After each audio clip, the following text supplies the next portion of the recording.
Good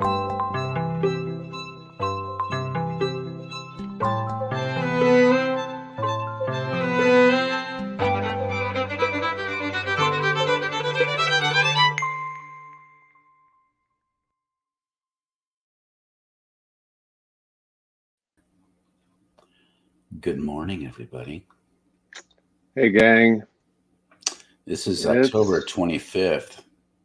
25th. Just another Magic Monday. Yep. In the year of our Lord 2021.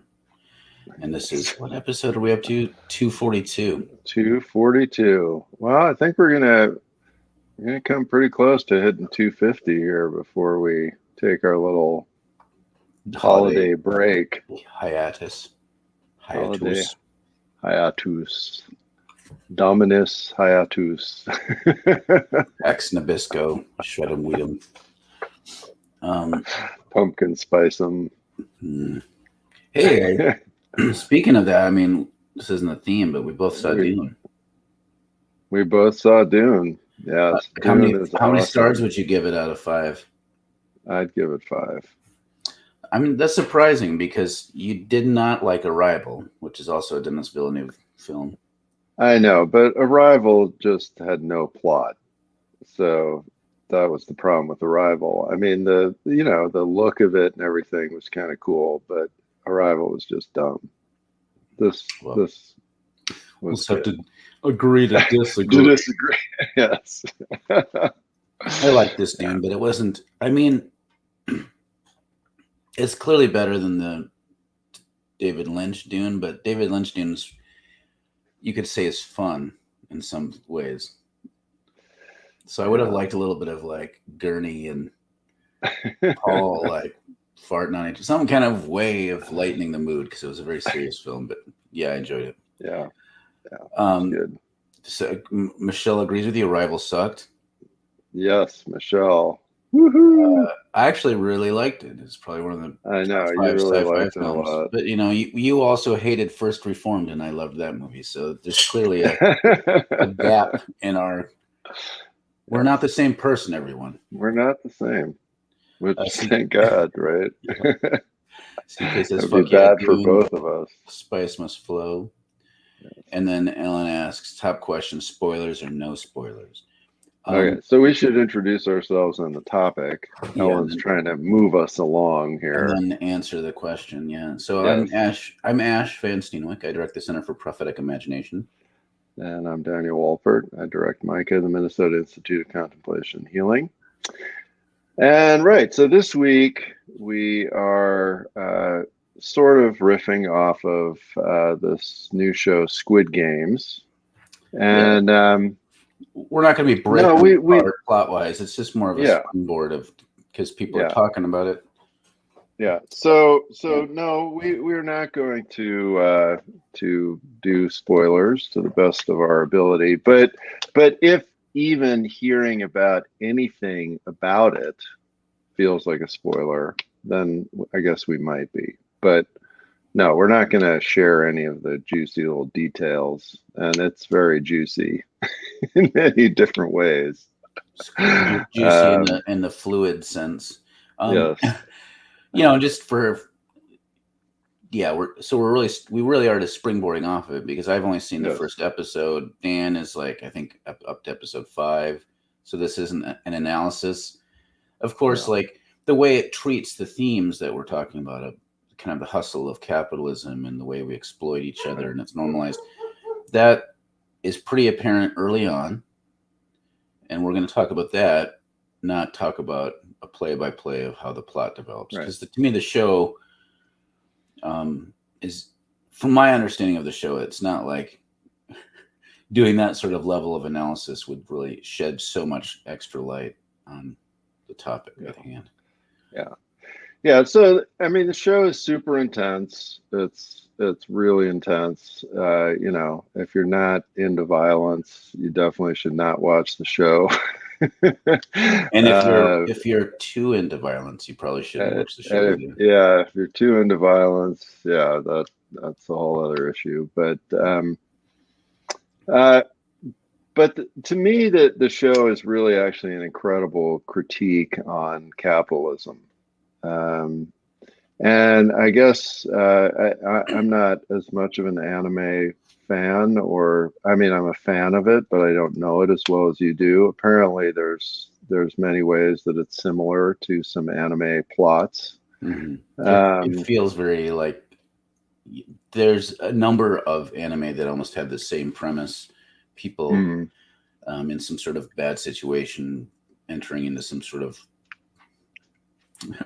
arena of combat, like regular people having to hurt each other in order to like clear debts. But then there's also a lot of anything it's game based. So there's a whole genre of isekai where people go to other worlds where they're basically living a role playing game, and really that's what Squid Game is it's kind of like a battle role playing game that people are forced into, or not forced. They choose it, but there are coercive elements. It's not like you can just opt out easily. Well, but this is the coercive element. I mean, the coercive element is capitalism, right? Yes. And that's what's so fascinating to me about it is that everything is centered around money, and so what it's really talking about is how this focus on money, this love of money, that our society cultivates. And, I mean, this could be, I was thinking about all kinds of things that have happened in the news recently, right? Like this whole new thing of these stock trading apps, the whole GameStop thing that happened. Yeah. These different challenges that emerge online, not to mention just the basic lottery, right? And the incredible increase in gambling and casinos. I mean, in some ways, they're all the Squid Game, right? It's sort of, they're all the same. And this incredible obsession with money, and then particularly what happens if you fail at that obsession, is really what the whole show is about. And it does a very, very good job at showing how, and this is what we were chatting about before we got started, right? About how malleable we are and can be very much formed to be addicted to almost anything. I mean, we could spend some time talking about the great Facebook meltdown that's happening. It's kind of a similar thing. We can be formed into almost any kind of addiction. And if it's not a helpful one, then really bad things can happen. Well, and then there's this sort of kind of herd. I mean, we're social creatures. The amount of it's astonishing how much it takes to try to deviate from the norm. And you have to willingly sacrifice your security to do so. Like, so in hustle culture, like everything is hustle now, and it's becoming increasingly normalized. Like, so since I've been someone my entire adult life who's relied on fundraising and speaking and like cobbling together some things to try to make basic ends meet, it's been astonishing. That was kind of like the starving artist thing. Right. Like we used to have that as a genre of people. Now everyone's like that. Right. Because everyone's like, well, they're Uber, they're Lyft, and it's normalized. Like it's normalized that you don't, so everything is about hustle.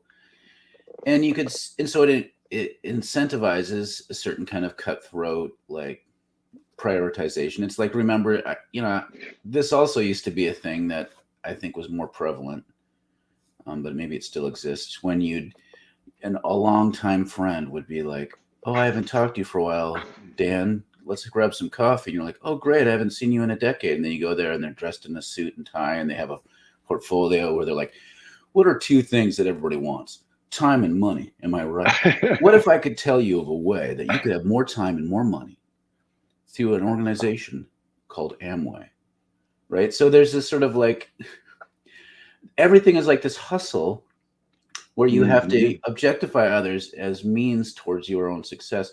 And we can focus on the way that's kind of like, there's the individual love of money that's caused by insecurity and a need to dominate. but then our whole system kind of is increasingly built that way. So it becomes like, even though we're not murdering each other, which I'm assuming is part of the Squid Game premise, we are using and exploiting each other. Mm-hmm. And our system is built that way. Yeah. Here's the first question about, you can speak to this. Michelle asks, I've been ignoring all the stuff with Squid Games. It looks kind of blah. You all like it? It's not blah. it's sort of the opposite of blah. And yeah, I mean, like is sort of an interesting term. I'm not sure I like it, but it's very, very powerful. It's very, very powerful. And and speaking to what you just talked about, Ash, in terms of the normalization of hustle culture, what's sort of the most terrifying thing to me about the show is I'm watching it and I'm thinking, yeah, sure, I could see this happening. Like, it doesn't feel weird. That's probably the most terrifying thing to me about it, is that I could absolutely see this going on. And I think that speaks to this phenomenon of normalizing this commodification, the commodification of our bodies, right? There's a whole layer of that going on in this. And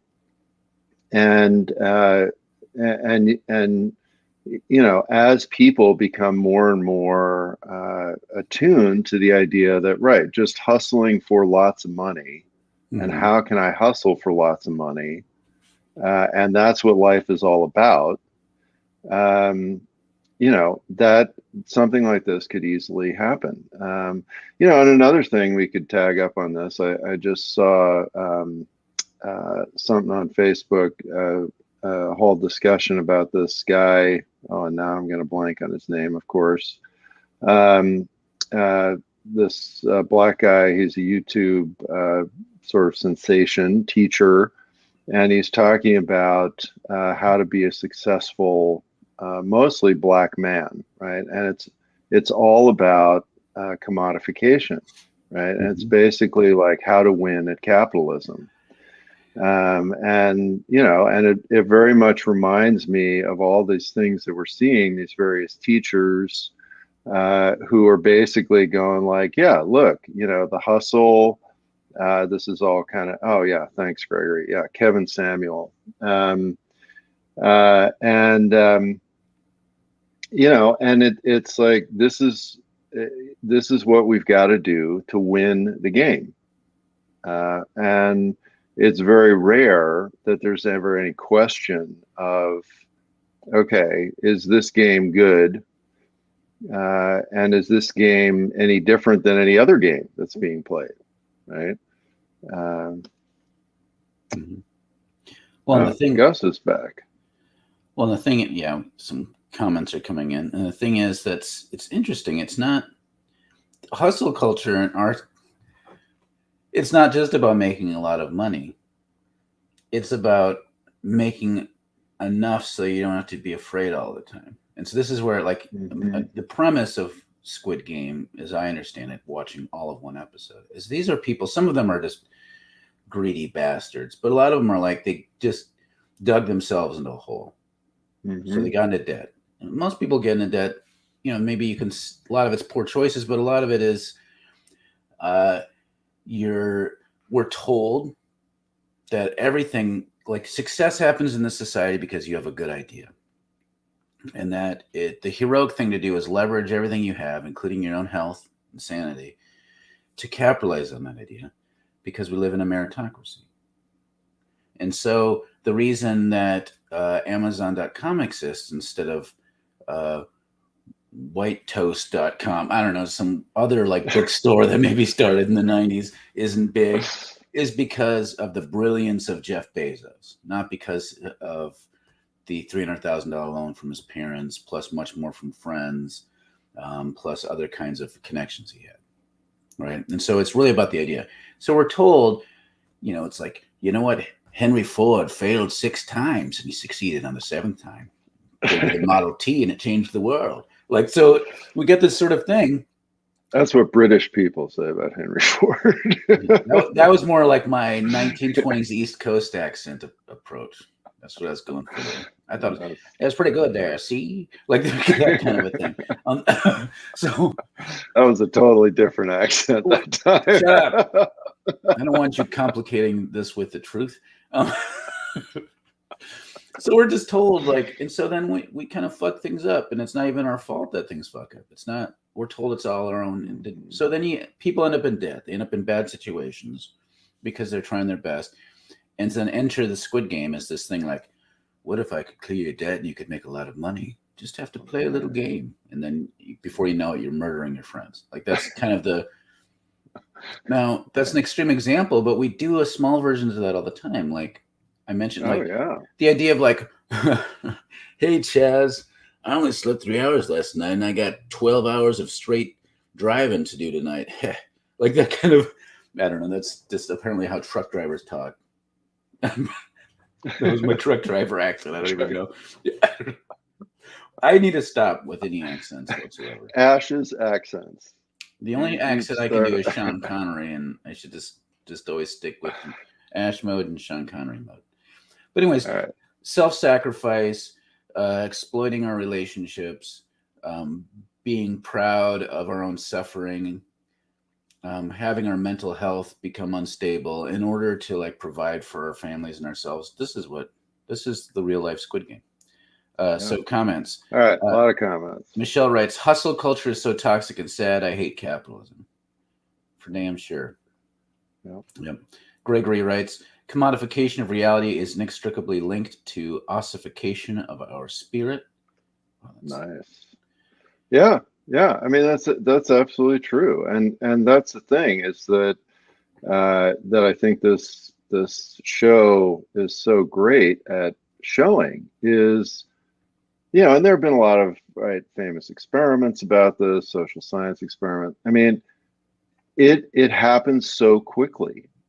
Right? Our spirit becomes so ossified and dehumanized so quickly that it's very powerful and kind of terrifying.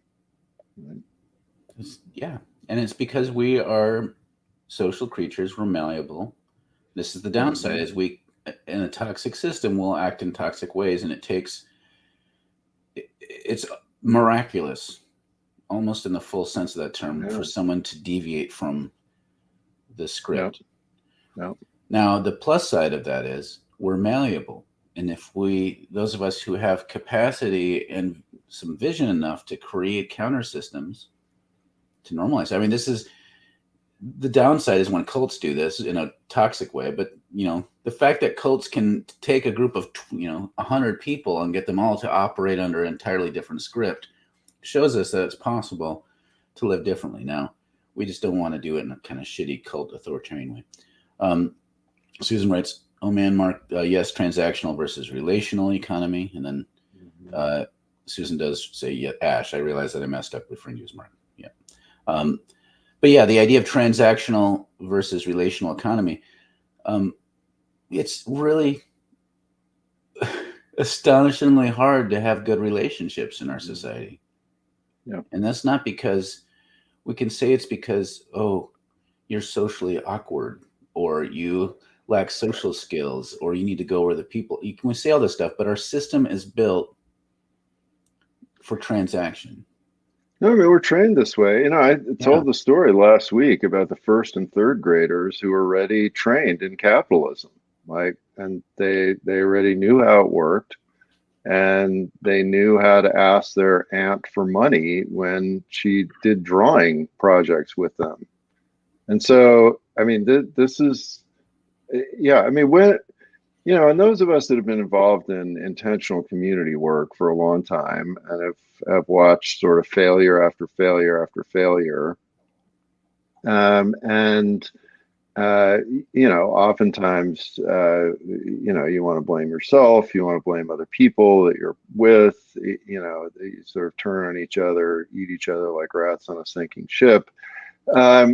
We don't really validate enough how powerful this anti-relational formation is, and how transactional we learn to be at an incredibly early age when we're not even aware of any of that. And, then we don't say, okay, I need to actually unlearn this huge amount of stuff and these huge, deep reactions that I have to things and to other people, at the same time that I'm trying to learn a new way of doing things. And that's very hard. We have to have a lot of compassion for ourselves and each other, because it's really, really, it's a big uphill thing. Well, and this, just to kind of bring Jesus into this for a second, because we gotta kind of every once in a while, just to make the Christians happy. I mean, this is part of one of the worst, the most toxic thing. And this is part of Western civilization in general, but we see this at its highest art form, I think, in the U.S. culture. This idea of taking Jesus's statements around things like money, compassion, and turning them into individual ethical, moral choices. Mm-hmm. So this idea, like, let's take the things like give to the one who asks. So all of a sudden you have individuals trying to figure out how to, like, moralistically give in a condescending way to poor people without realizing, like, okay, so by the time you have the disciples acting out all of Jesus' stuff, they're living in an alternative community where they do redistribution of wealth. There are no poor among them, and they do all this stuff. And what it is it's the church is a system where they all try to rewrite the parameters together. It's a new normal. They're not interpreting it as, I guess, individualistically, you have to figure out how to be compassionate. So this is like in our society, we want to turn this all into individual ethics, and it's messed up. We were not made to live out Christian, like, the teachings of Jesus in a heroic, individualistic way. Yeah, that is how we end up playing the Squid Game with Jesus. Like, we end up feeling like we have to win at living out these righteous heroic stuff. Right? Yeah, or he's gonna, All right, we're way behind on our comments. So Gus, Librarian Gus says Behind the Bastards has a wonderful 2-part series on Amway. I haven't listened to that one yet. Lots that we could say there. Michelle writes, I think a better way to say it is it looked too close to reality for me. Yeah, that might be fair. Yeah, that's fair. There's all sorts of stuff. It's like watching Chernobyl. Like, I had to gear myself up for, like, oh, bureaucratic people fucking up everything. Let's watch that. Susan writes, my son watched Squid Games and said I should watch. I'm afraid. It's very reasonable to be somewhat afraid of watching it. CK writes, fucking credit ratings are an abomination. Again, like, I can't remember if we brought this up, but when everyone started losing their damn minds over China having this rating system over how good of a citizen you are. Yeah. And people were like, oh my God, this is horribly authoritarian.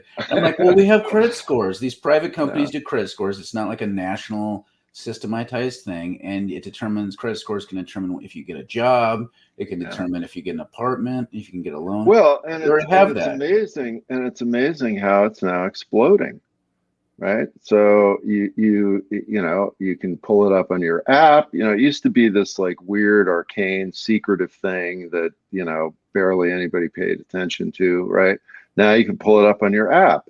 Now you can pay a little money to instantly increase your credit score. Now you can, manipulate different things, like what are the loans you can get that don't change your credit score? What are the little things you can do each time you buy something more? You increase your credit score, Yeah, I mean, it's completely, now we are not people, even to an even greater extent. Now we're just a credit number. But those evil Chinese fascists are worse than we are. Bwahaha. Gregory writes, yes, hustle and grind culture is fear-based and driven. For sure. And for, it's easy to... So many of my friends feel anxious about this because, like, for those of us who create content or something for part of their living, it's really hard. There are a few people that enjoy hustle culture, but most people are, like, just anxiously trying to stay one step ahead from mental collapse. I'm not even exaggerating. Like they're just like, I Yeah. hope I No, can. you're not. I You're hope not I can get. exaggerating at I want all. to get to a platform that's somewhat stable before I give out, and then can take 6 months to recover. Like Yeah. I've actually had to think that way, and a lot of people have to think that way. It's really messed up. Ellen writes, when I left Illinois in 2009 to go on tour with the anarchist folk punk band, I had been unemployed several months prior and applied to 86 jobs, then became underemployed with 4 separate jobs, equaling out to 80 plus hours per week the last few months before leaving. One of 3. Leaving all those jobs at once felt really liberating, though. Some friends who employed me were hurt, saying I was irresponsible. With 80 plus hours, I still hadn't been able to meet bills. What did responsibility mean? Right. Exactly. Then I thought leaving those jobs meant I had gotten out of the system. A friend challenged this. I was still a citizen who drove on the roads and ate food from the supply chain and benefited from white privileges. What system had I left? Yeah. Some Well, big it's a questions. Yeah. very powerful story. Yeah, and I think illustrates many of the things that we're talking about.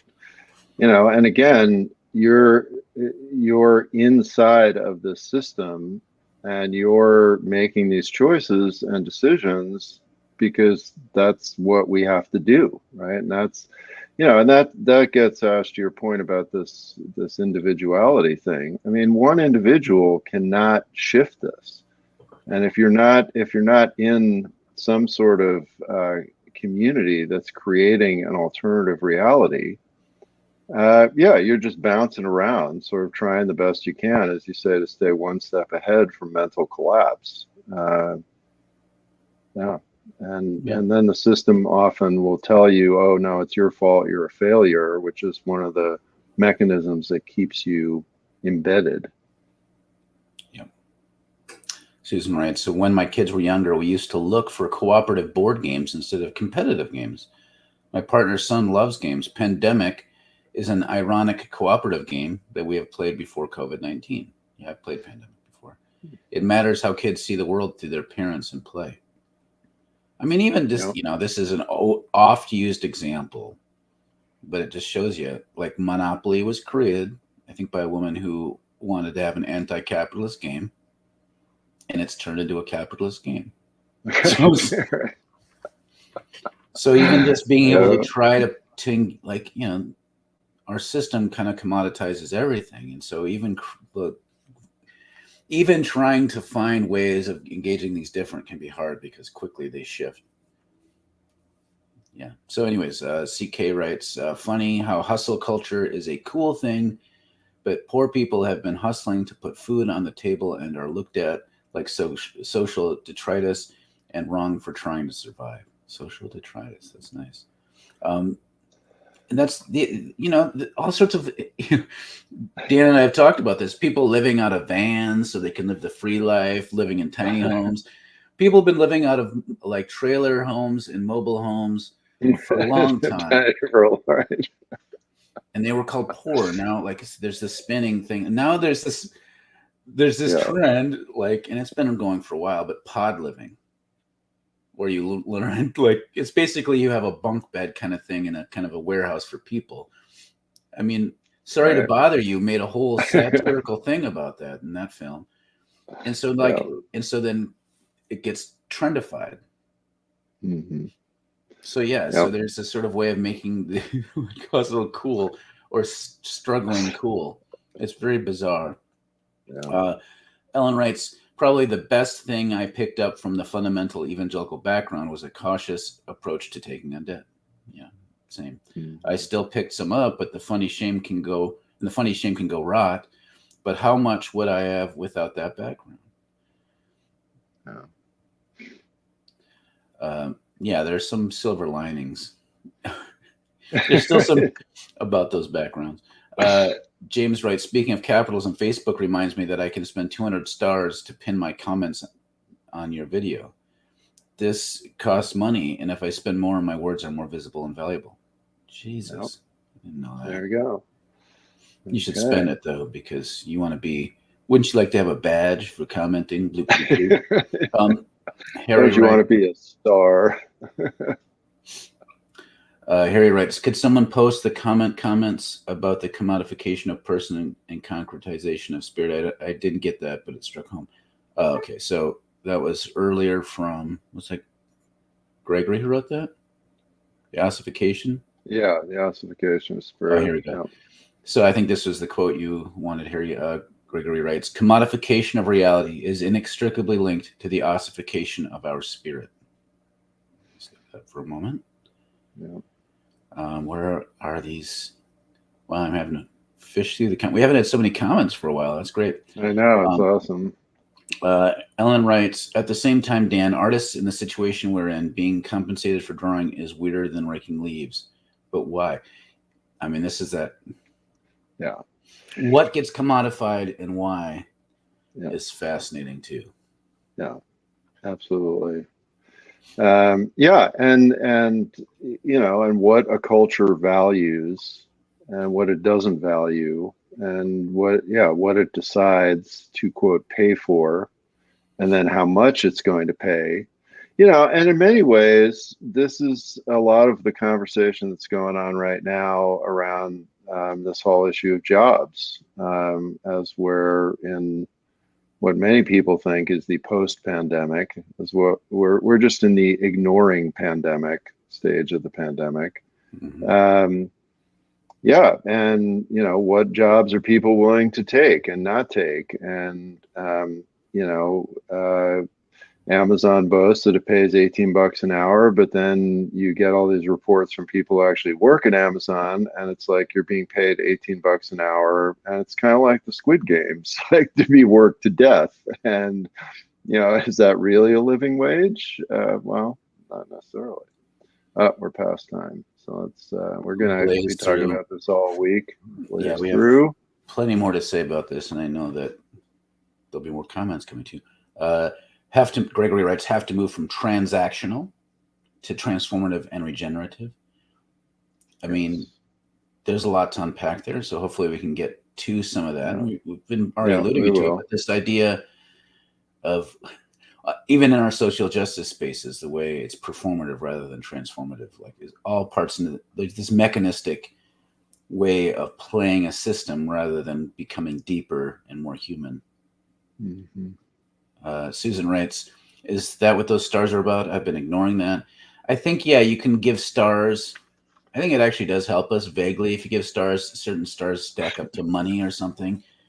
And so they're trying to gamify content absorption. So that's kind of what I think they're doing. Even to Ellen points out, even to ask what your score is in the wrong way lowers it. It's true. That's true. Weird. James writes, yes, yep, it is Facebook's attempt to monetize the comment feature. Yeah. Ellen points out that I'm the queen of silver linings. Mm-hmm. Thank you, my liege. Catherine writes, hey, Catherine, I would love so much to watch a reality TV show where everyone got challenged to make cool cakes or candy cars or sci-fi makeup or whatever, but no one got eliminated and everyone got paid well. And we just got to watch cool making processes. The idea that people only work hard when only one can win is total BS. Yeah, I love those shows. Yeah. I really do enjoy watching those sorts of shows about glass blowing, about pottery. They have, making swords. There's all sorts of these shows, but you're right. It's all at the end. There can only be one. And it's competitive based. Right. Yep. Well, and then they always treat it like when someone helps someone else in these cake shows. It's like, wow, what a good person. I know. It's not normal. Angelique says we idolize success, thus we get horrified when someone judges us in our choices as failure. Hustle is only good in society's eyes if hustle is the way to riches, success, or on top. Yeah, if you hustle but you're continually losing, then you're a leech. That's how our society treats you. You're like that schlubby cousin who still lives with their parents because they didn't hustle well enough. And then if you're always coming with schemes and you can't afford it, then you're also a leech. But if you have schemes and can afford it, then you're Elon Musk. Right. And you can claim credit for the inventions that you paid other people to buy from them. Harry writes, many thanks. Ellen says, I don't think the star comment pinning system works with StreamYard. No. StreamYard is going against the grain. CK writes, if you go to Venice Beach, you can see young white Trustafarians living on the beach, not being fucked with, but people of color arrested for just trying to survive. Yeah, there's another great layer to all of this. Right. Harry says, great discussion. Thank you. Ellen says, inflation is changing what counts as a living wage so rapidly, I'm not sure what to ask for anymore. That's another piece of it. That's another great point. Like, we don't even know the rules of the game sometimes Mm-hmm. because they're changing. And if you don't know the rules of the game, it's because you're not set up to win. Like, that's kind of part of it too. There's right. Yeah. Susan writes, I don't need to be a star, but you both are great. Thank you for this discussion. Thanks, Susan. It says, yes, Catherine, they create false drama and it makes the show worse. Oh, they always end the like bring the commercial, like, right. And the winner is would you like whiter teeth? Like, like, oh no, I have to wait. Adam writes, we now have a Delta Plus, but the pandemic's over, right? Talk about skewed worldview. There are those who can't differentiate between being over it and it being over. That's for sure. All right. Last comment. Much love to you too. Be well. Well, thank you, CK. Yeah. All right. Thanks a lot. Hey, thanks everybody. Great discussion. Wonderful comments. Really love to hear from everybody. Maybe go watch the Squid Games. I don't know if I can. Yeah, I don't know if I endorse it exactly. But, all right. We'll see you on Wednesday. See you Wednesday, everybody.